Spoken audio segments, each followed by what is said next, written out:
ও মনবাই আমার নবীজি সিন্ধু খইয়া মারেফতের তালা দিয়া হাসান হুসাইন রাখছে ডাইনে বাই, মা ফাতেমা শিকল হইয়া তালাটা রাখছে আটকায়া, সাবি নিছে আলী মর্তুজাই রে মন পাগলা মনুরায়। ও তুই ডুব দিলি না পাকে দরিয়ায়, ও তুই ডুব দিলি না শুভ খাইলি না এসকের দরিয়ায় রে মন পাগলা মনুরায়, ও তুই ডুব দিলি না পাকে দরিয়ায়। ও মনবাই মক্কায় ও মদিনার মাঝে সোনার সিন্দুক লরে চরে, আবার ঘরে ঘরে সিন্দুক দেখা যায়, সে সিন্দুকের গিরকি কাটা লাগাই আছে প্রেমের আটা, আমার মুর্শিদ বিনে খোলা বিষম দাই রে মন পাগলা মনোরাই। ও তুই ডুব দিলি না পাকে দরিয়ায়, ও তুই ডুব দিলি না শুভ খাইলি না এসকের দরিয়ায় রে মন পাগলা মনোরাই, ও তুই ডুব দিলি না পাকে দরিয়ায়। ও মনবাই ফাঁকেতে পান্দাতন নিরাকারে নিরঞ্জন, এক বস্তুতে দুই রকম বুঝাই। মারহাবা কর। আমার এক ওস্তাদ আজকে আমার ফোন দিছে, আমি গত 3 দিন তোর ওয়াজের লাইভ দেখতাছি, আমি তো তোর ওয়াজ শুনি না, হইন না আমার কাছে হইন না ভালোই লাগছে। আমি কইলাম কে লাগে হুজুর? কারবালার ওয়াজের ভিতরে যে অত গজল গাউন যা, এটা তোর ভিতরে দেখছি। কারবালার বহুত ওয়াজ শুনছি রে, কিন্তু কারবালার ওয়াজ 10 লাখ গজল শুধু তোর ময়ে শুনছি। আমি কইলাম যে হুজুর আপনি আমার লেগে দোয়া করেন, আমার মা তোর এই ওয়াজ 3 দিন হইন না বক্ত হয়ে গেছে গা, তুই যে কোনো সময় আমার বাড়িতে আন লাগবো, আমার মারে 2টা কারবালার ওয়াজের গজল শোনায় দেওয়ান লাগবো। আমি কই হুজুর আমি রেডি অল টাইম। কি তার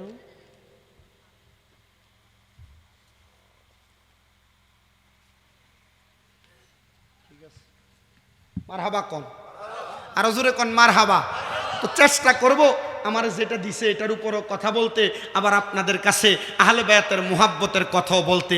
এই ওয়াজটা করতে গেলে আমার ওয়াজের সাবজেক্ট দন লাগে না, আমার ওয়াজ অটোমেটিকলি 5-7টা সাবজেক্ট এমনিই ঢুকে। আর যেহেতু ফিসা হুজুর আছেই পাশে বসা, আমি আইতে গেছি হুজুর ওয়াজটা কিতা করতাম। তো হুজুর কইছে যে কারবালার মাস যেহেতু ওয়াজ কারবালার, ওই বক্তারা সবাই স্টেজে ওঠে আর কারবালার ওয়াজ করে, সবাই ইমাম হাসান হুসাইন আহলে বায়াতের মুহাব্বতের ওয়াজ করতে করতে ইমাম হুসাইনের শহীদ পর্যন্ত গেলে শেষ। কিন্তু কারবালার ময়দানে ইমাম হুসাইনে পাকের গলা মুবারকে 72 জন সদস্যরে ইয়াজিদের দলেরা কেমনে কতল করছে, শাহাদাত করছে, আর করার পরে এরার কি অবস্থা রয়েছে, এই ওয়াজটা পর্যন্ত যাওয়া হয় না। আমি চেষ্টা করব সেখান পর্যন্ত যাইতে। তা আমার নবী রাহমাতুল্লিল, আসতে কইছে রাহমাতুল্লিল, তো রাহমাতুল্লিল আলামিন নবীর শান কি কম না বেশি? আসতে কইছে কম না বেশি? আমার নবীর শান যে বেশি, তো এই বেশির জন্য আল্লাহ তাআলা নবীকে নবীজির ইন্তেকাল শরীফ উফাত শরীফের পরে গোসল দেওয়ার জন্য আল্লাহ তাআলা মদিনা শরীফের বর্তমান 310 নম্বর গেট থেকে মসজিদে কুবা বরাবর হাতের ডাইন মাঝ বরাবর যায়া একটা কূপ বানায় রাখছে। ওই কূপের নাম হলো বীরে গার্স। বীরে গাছ, যে বীরের পানি দিয়া আমার নবী ওযু করছে। নবীজির ইন্তেকাল শরীফের পরে এই পানি দিয়া নবীরে গোসল দিছে। আমার ঘরে পানি এখনো আছে, গোসল দিছে। তা আমার নবীজি একদিন বীরে গাছের পাশে ছোট্ট একটা হুজরাখানা, যেখানে নবী নামাজও পড়তেন আবার একটু আরামও করতেন। তো বীরে গাছের পাশে আমার নবী আরাম করতেছেন। এমন টাইমে আমার নবীর কলিজায়, না না তো মুহাব্বত বেশি, নবীজির কলিজায় একটু টান লাগছে, আরে আমার ইমাম হাসান আর হুসাইন জানি কই। নবীজি এখান থেকে বাইর হইয়া একটু বরাবর পশ্চিম উত্তর বরাবর গেলে সামনে মাটির একটা ঘর, আর আদালতে মাওলা আলী। এই মাটির ঘরটার উপরে কোনো ছাল নাই, মাটির ঘর, চারিদিক দিয়ে বেষ্টনী দেওয়া। এটারে বেষ্টনী দিয়ে রাখছে এই কারণে, কারণ জানে শহীদ সরকার আহলে বায়াতের এত প্রেমিক বাংলাদেশ বহির্বিশ্বে আছে, এরা যদি এই মাটির ঘরের কাছে যায় আর একটু একটু করে যদি মা ফাতেমার বাড়ির মাটিটা লইয়া যায়, এই মাটি এখানে রাখা সম্ভব না, এরা লইয়া যাবো গা। তখন আমি যে দেখলাম ওই ঘরটা, আমার দয়াল নবী কয় আমি আবার বীরে গার্সের কাছ থেকে মা ফাতেমার গড় মুবারকের সামনে গেলাম। জোরে কোন মারহাবা। নবী আমার ডাক দিয়া কয় উম্মত, আমি নবী যখন বীরে গার্সের কাছ থেকে মা ফাতেমার ঘরের সামনে গেলাম, ঘরের সামনে যাওয়ার পরে আমি দেখলাম ঘরের দরজাটা বন্ধ। সালাম প্রদান করলাম, আসসালামু আলাইকুম ওয়া রাহমাতুল্লাহ। দরজা খুলা দিল। আমি নবীজির সামনে হযরত মাওলা আলী বেলায়েতের বাদশা, আমি নবী ঘরে প্রবেশ করলাম। মাওলা আলীরে দেখলাম ক্ষুধার্ত অবস্থায় ঘরে অবস্থান করে। আমি আর একটু সামনে গেলাম, ঘরের দরজায় যায় দেখি খাতুনে জান্নাত মা ফাতেমা উনি ঘরের দরজার মধ্যে বইসা বইসা জাতার ভিতরে আটা মারাই করতেছে, জব মারাই করতেছে।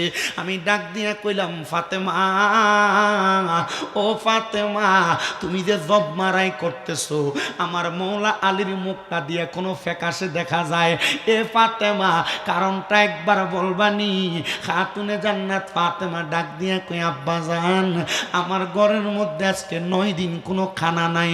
আমার নবী কান্দে আর ডাক দিয়া কয়, ফাতেমা আমার কাছে তুমি ক্ষুধার্তের বর্ণনা শোনাও। আমি দয়াল নবী আজকে 14 দিন পর্যন্ত কোনো খাবার আমার পেটের মধ্যে নাই। আমি জানি তোমার ঘরের মধ্যে জাতার মধ্যে তুমি যে ঘুরাইতেছো, এই জাতার মধ্যে তো কোনো জব দেখা যায় না, কেন ঘুরাও? খাবার দিবা কোথা তাইকা? খাতুনে জান্নাত ফাতেমা একটা ডাক দিয়া কয়, আব্বাজান আমি জাতার মধ্যে জবটা ঘুরাইতেছি এই কারণে, জব সারা জাতাটা ঘুরাইতেছি এই কারণে ইমাম হাসান হুসাইনকে দেখতেছেন তিনি খেলা করতেছে। ও আমার কলিজার টুকরা আব্বা, মৌলা আলী ঘরের দরজার সামনে দাঁড়ায়া রইছে। আমি এই কারণে জাতাটা ঘুরাইতেছি যেন ইমাম হাসান হুসাইন মনে করে এটার মধ্য থেকে জব মারাই হইয়া আটা বের হবে, আর আমি খাতুনে জান্নাত তারারে খাবার দিব, তারা সেই অপেক্ষা করে। নবী আমার কান্দে আর ডাক দিয়া কয়, ফাতেমা আমার আল্লাহ তাআলা আহলে বায়াতকে নৈরাশ করবে না, সামনে আসো তো দেখি আমার আল্লাহ নি তোমাদেরকে আমাদেরকে একসাথে কবুল করে। বাজানো এত কষ্ট করছে আহলে বায়াত, আমার দয়াল নবীজি খাতুনে জান্নাত মা ফাতেমার সামনে টান দিয়া নিলেন। খাতুনে জান্নাতের সামনে টান দিয়া নিয়া আমার নবীর শরীর মুবারকে কালো রঙের একটা পশমি চাদর ছিল, ওই চাদরটারে আমার দয়াল নবী এইভাবে মেইলা দইরা ডাক দিয়া কয়, ফাতেমা তুমি আমার চাদরের ভিতরে প্রবেশ করো, মাওলা আলীও তুমি আমার চাদরের ভিতরে প্রবেশ করো, হাসান হুসাইনও তোমরা আমার চাদরের নিচে প্রবেশ করো।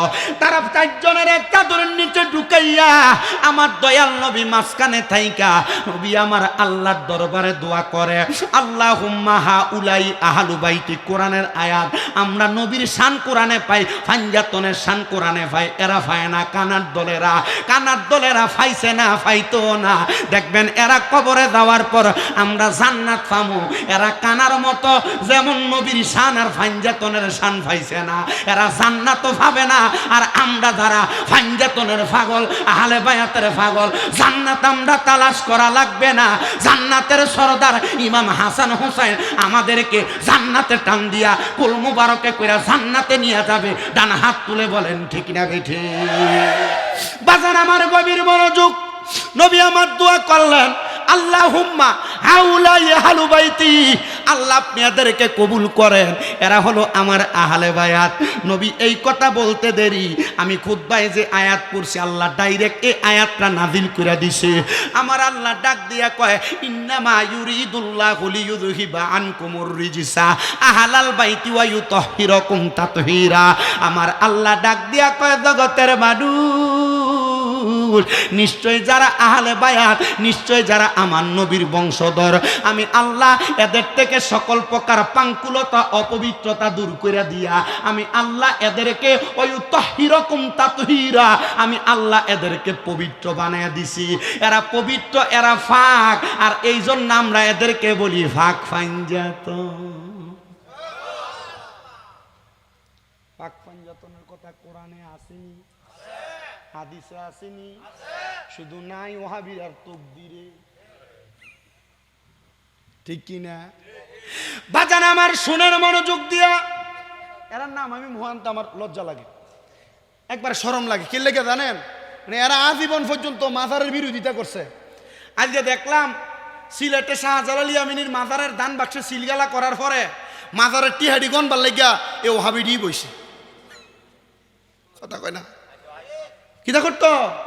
মাজারের টেহাদন তো, মাজারের টেহার হিসাব নিব ভালো কথা। এরা তো মাজারের টেহা পয়সা দেয় না, মাজারের টেহা পয়সা গরু ছাগল তো বেদাত জানে, এরা যেহেতু বেদাত জানে, এরা কি লেগে মাজারের টাকার হিসাব চাইবো? সুন্নিরা মাজারের টাকা দেয়, সুন্নিরা মাজারের টাকার হিসাব চাইবে। এরা আবার কইতেছে ইয়া এতদিন হিসাব পাওয়া গেছে না, 3 দিনে 17 লক্ষ টাকার উপরে প্রায় 18 লক্ষ টাকা পাওয়া গেছে।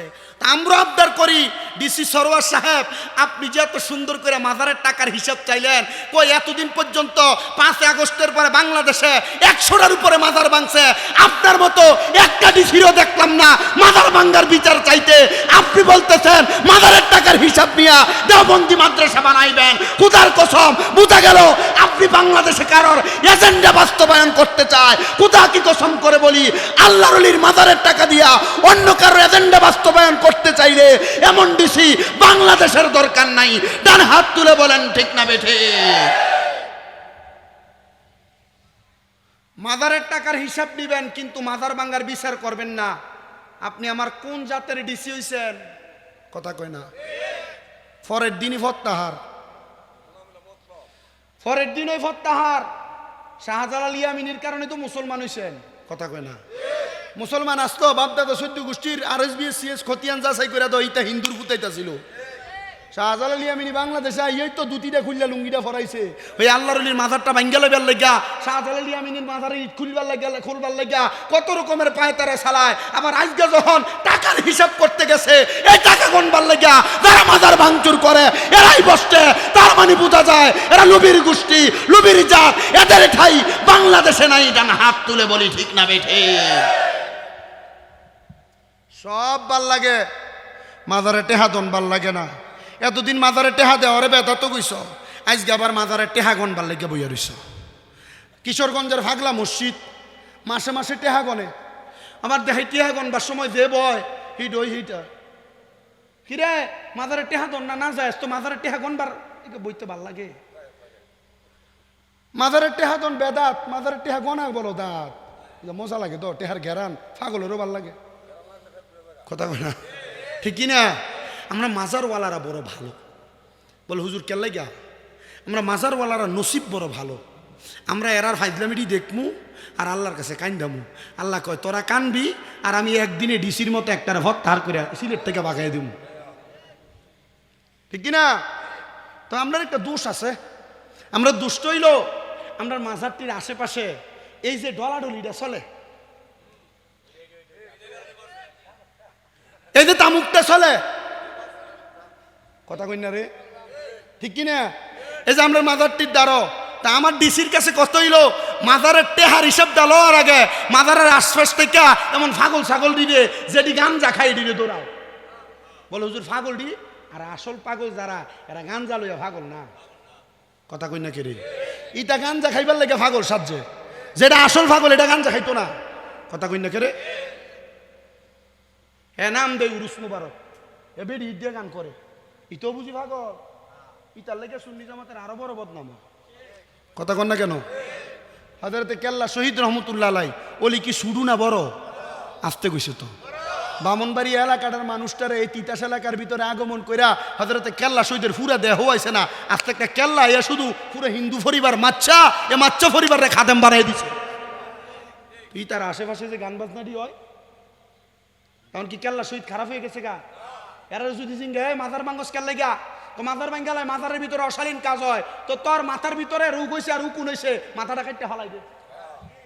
কথা কই না কেরে? মাদারের আশেপাশে অশালীন কাজ হইলে তুই মাদার ভাঙতে গেলে গা, অশালীন কাম বন্ধ কর। মাদারে যিনি আছে তিনার কারণে ইসলাম শিখছি, তিনার সাথে কোনো বদনামে বদমাশি করা যাবে না। ডান হাত তুলে কোন ঠিক না বেঠে? ইতালে আমরা কথা কইলে কয় মাজার পূজারি। তা আমরা মাজার পূজারি, তোরা মন্দির পূজারি। নির্বাচনের আড্ডা দিয়া 5 আগস্টের ফস্তা দিয়া কি পরিমাণ পূজার মণ্ডপ দিনে এডি হারা দিছে, এটা আল্লাহ ছাড়া কেউ কইতারতো না। আমরা আল্লাহর মাজারে দিয়ে সূরা ফাতিহা সূরা ইখলাস পড়া মুনাজাত কইরা দোয়া করলে এটা তোরার কাছে বেদাত লাগে। আর মন্দিরের ভিতরে যাইয়া রাম কীর্তন কইয়া মন্দিরের প্রসাদ খাইয়া মন্দির পাহারা দেওয়া তোরার কাছে দাঁত লাগে। তার মানে বোঝা যায় তোরা এমন মিথ্যা প্রতিহত কইরা আমাদেরকে বিভিন্ন রকমের পায়তারা কইরা ইসলাম থেকে দূরে সরাইতে চাস।